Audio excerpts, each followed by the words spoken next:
Political Violence. This is the second time this has happened now. And it's a conference that brings together many officials from the FBI, from the New York Police Department, from the fire department of the city of New York. There are also experts in terrorism, in domestic extremism. So it's a really important conference that comes at a very important moment as we remember 9/11. One of the questions right now is whether FBI agents will be able to continue their work in counterterrorism based on some of the shifts we're seeing on Trump's priorities to go after illegal immigration. There's also questions of the U.S. shoot down of the boat in Venezuela. Retired General Scotty Miller, the former commander of JSOC, saying just a few minutes ago that, quote unquote, attentiveness has waned for certain when it comes to counterterrorism. Quote, I think we're behind in acquisition and protection. And the counterterrorism lessons are often learned generationally. That doesn't necessarily get passed down from one generation to the next. Now, when it comes to overseas terrorism so far, and we're only like an hour and a half-ish in, there's been conversation on ISIS and its affiliates. One woman saying that the deadliest affiliate for ISIS is in the Eastern Congo, ISIS DRC. There's also been discussion over the collaboration between ISIS as well as Al Qaeda, especially when it comes to drone production, collaboration between Al Qaeda and ISIS, as well as Boko Haram and ISIS. And of course, this is coming on a day where we have seen Israel do something rather unprecedented. It has now struck the senior political leadership of Hamas in Doha. This is not an enemy soil.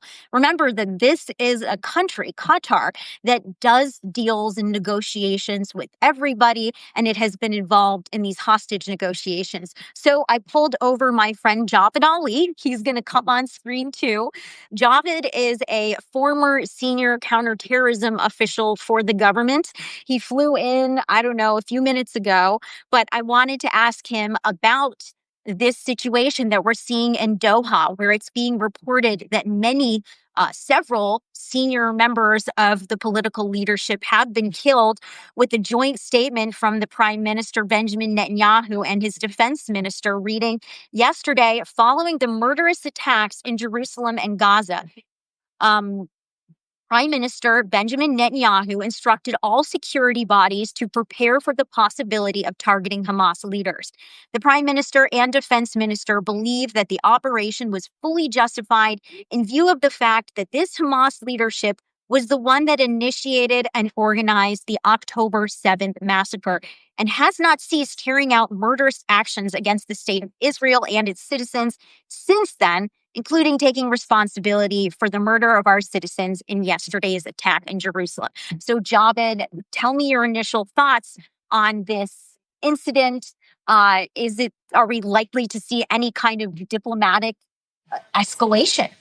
So, Sasha, nice to be with you at this conference. And yeah, what a moment for the world. And this is a very aggressive move by Israel to target Hamas political leadership in Doha. And Doha has been pretty much the main location where diplomatic talks have been going on between the U.S., between Hamas officials, the Israeli government for the past almost 2 years in the aftermath of October 7th. So based on what appears to have happened in Doha, one can imagine that there is not going to be diplomacy, at least in the short term, between Hamas and Israel. And if anything, it's probably the next phase is this full-scale Israeli assault on Gaza City, which Prime Minister Netanyahu has been warning about and hinting about. And the Israeli military is geared up for that. So that seems like the next big group. There's also the question here of whether or not the United States was aware of Israel's plans to create or conduct these strikes. I mean, we have certainly seen that the Israelis have gone after its enemies in Lebanon, in Syria, in Iran, but this is different. If the United States knew about it versus if the U.S. didn't know about it, let's walk through those scenarios. Well, picking up on some of your points. So over the past 2 years now, in the aftermath of October 7th, with all the countries and the terrorist groups and the sort of militias in these different countries, Israel has eliminated the leadership of those organizations, in these very targeted, high value leadership strikes. But now we're seeing one in Doha, Qatar, versus sort of the battlefields of the Middle East. And I wouldn't say this is a game changer, but it's just an escalation or a continuation of this pattern we've seen from Israel. I would have to think from the U.S. side, nobody knows, at least those of us on the outside, how much the White House knew about Israel was going to do, what Israel was going to do, whether they condoned it. But now, again, getting back to the diplomatic angle, where the U.S. really was a major player. Steve Witkoff was flying to Doha often to lead the U.S. side of those negotiations. That seems like it's going to be on hold, if not completely has disintegrated because of the severity of what happened in Doha. So it could make the job of U.S. diplomacy in the region much more difficult. I mean, what else do you want to talk about here? What does this ultimately mean moving forward? Well, another thing I've been thinking about these past couple hours, and Israel probably has thought about doing this in other moments in the aftermath of October 7th, but held back because diplomacy actually was moving forward and then moving backwards. But at least the talks were happening at different stages. I think the trigger, though, for the gloves coming off for this kind of move in Doha was the attack yesterday. And that's the statement you read out seems to suggest that was the moment for Prime Minister Netanyahu to sanction an operation like this, which they probably had been thinking about but held back on. But now that Hamas and Islamic Jihad have conducted the attack yesterday, this is another message Israel's sending to Hamas leaders: you're not safe anywhere, even in a country where diplomacy is in. Right. But what is the message that the Qataris get from this? Because ultimately, we have to also think about what way they would want to respond. They prided themselves on being able to negotiate, whether it's with Hamas, with the Taliban. They have been instrumental in some of these negotiations. And yes, they've also received criticism for having diplomatic offices for these designated terrorist groups. But what kind of calculations would they be making right now based on the fact that this has happened in this very shiny, beautiful, expensive city that they have carved out as also being a tourist destination? Yeah, I mean, one would think that in the Qatari government, this is a very difficult moment for them. They're not going to respond militarily against Israel. That option just doesn't exist for them. And it also puts the U.S. in a tough spot because the U.S. is a partner with Qatar as well, even outside of everything in the aftermath of October 7th. Our biggest military base in the Middle East is Al Udeid Air Base.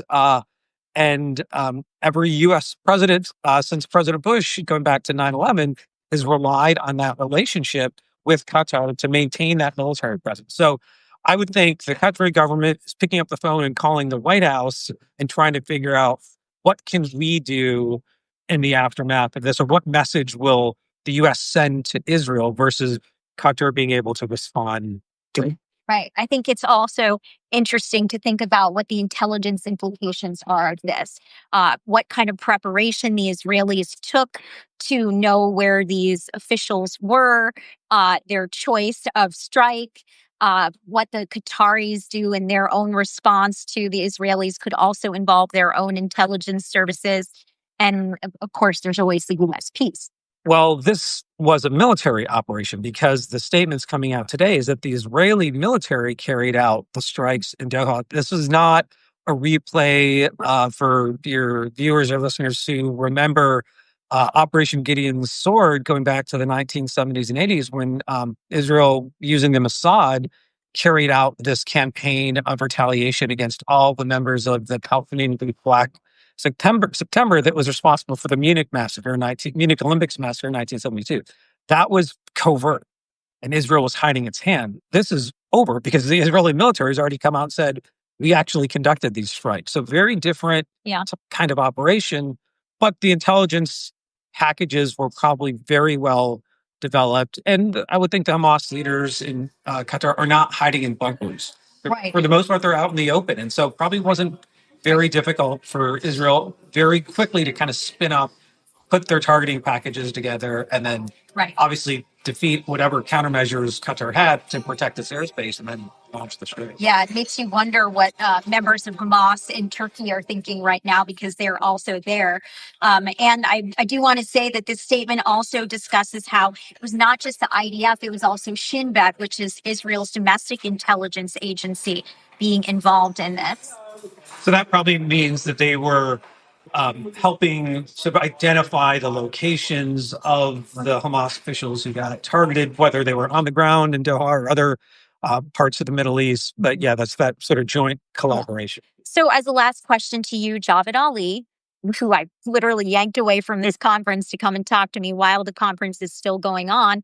Um, we've talked a lot this morning about the implications of October 7th and how nearly 2 years since then, we have seen a resurgence of different domestic and foreign entities really being energized by this. Okay, maybe they're not necessarily penetrating Israel or Gaza. One of the experts talked about how it's much harder to do that. It's not like Syria or Iraq, which are very easily penetrated. But October 7th had an effect on U.S.